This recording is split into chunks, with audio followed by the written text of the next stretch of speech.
Hello folks, welcome back to my channel. Today I'm going to explain the why. I'm going to explain the IWE system for the four-wheel drive Ford F150. This is a 2009, so this will probably go somewhere between 09 and 14. I don't know if the newer models have this same issue. I'm pretty sure they do, but pretty much it's a vacuum line that goes from the brake booster from the driver's side, and then it connects to the driver wheel, and then it runs all the way to the passenger. I'll give you a quick map. So looking at this diagram that you see right here, it shows you exactly how it goes, and I highly recommend that you don't do this by yourself. Get you a buddy, a family member, someone to help you out to guide the lines, because you need to follow it starting from the driver's side, which is a lot easier, and then run that line. You started from the bottom, and you run that one line that goes to the driver's side, and then you run the other line to the passenger side. The passenger side is going to be a little bit more difficult, but if you just follow the lines starting from the center bottom, if you just follow it, which you see those little tabs right there, if you see those white tab, you'll know that it's for the passenger side, because the one on the driver's side does not have white tabs. You should be able to easily recognize it. But yeah, I found out that the truck was rattling a lot, and I was trying to diagnose the issue, find out what's going on. I tried doing some research online, and I did more inspection. I was trying to see if maybe there's something wrong with the drive shaft, with the four-wheel drive. I was thinking maybe wheel bearing, and then I saw this. I saw that it was broken.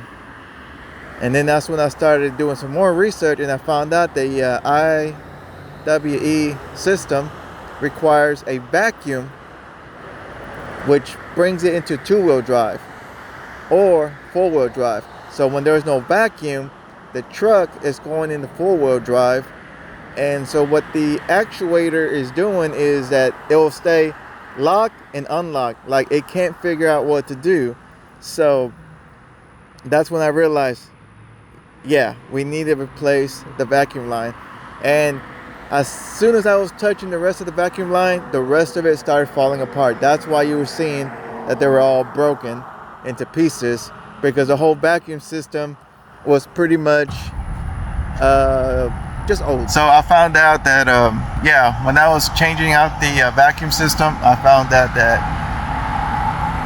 this could be the cause of why the truck was rattling a whole lot.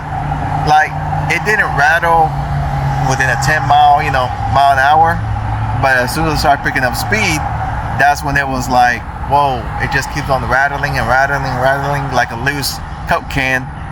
And so before I took the truck apart, I decided, let me go ahead and replace this vacuum line, because the whole thing fell apart. As soon as I was touching it, it just broke. And why?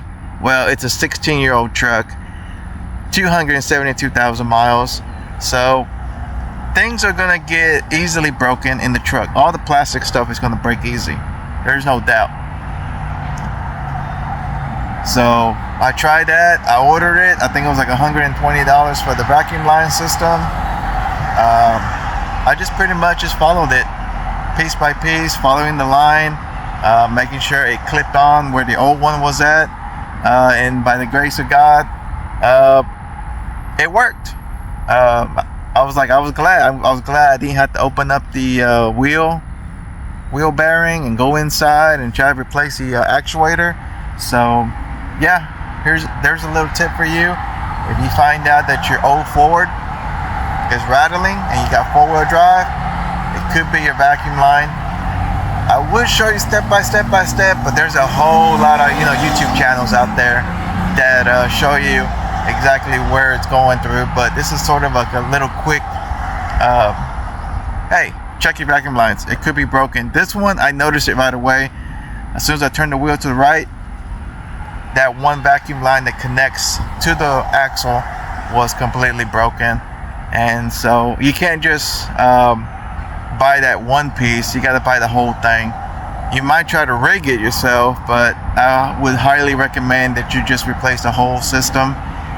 It takes 2 people to do it. If you do it by yourself, you're just going to be spending a lot of time standing up, getting down, up, down, up, down. You don't have to take the wheels off. Just keep the wheels turned to the right or to the left, whichever makes it easier to get access to it. But I was glad that I had an extra pair of hands to guide the lines where it needed to go, and then with a little assistant I was able to cut that time like really quick. But I think a job like that probably would have cost me at the dealership maybe like $800, $200 for diagnostic, and then probably like another $600 for then the parts and labor. So yeah, a quick little tip for the 2009 F-150. If you got 4-wheel drive, you might want to check that vacuum line. It could be that. Better hope that it's just a vacuum line and not the actuator, because then you really got to take it apart. But my tip, hopefully help somebody out. See you in the next video. Hit the like, subscribe. I don't know when I'll get paid on YouTube. I hope one day to get paid, but subscribe and hit the like.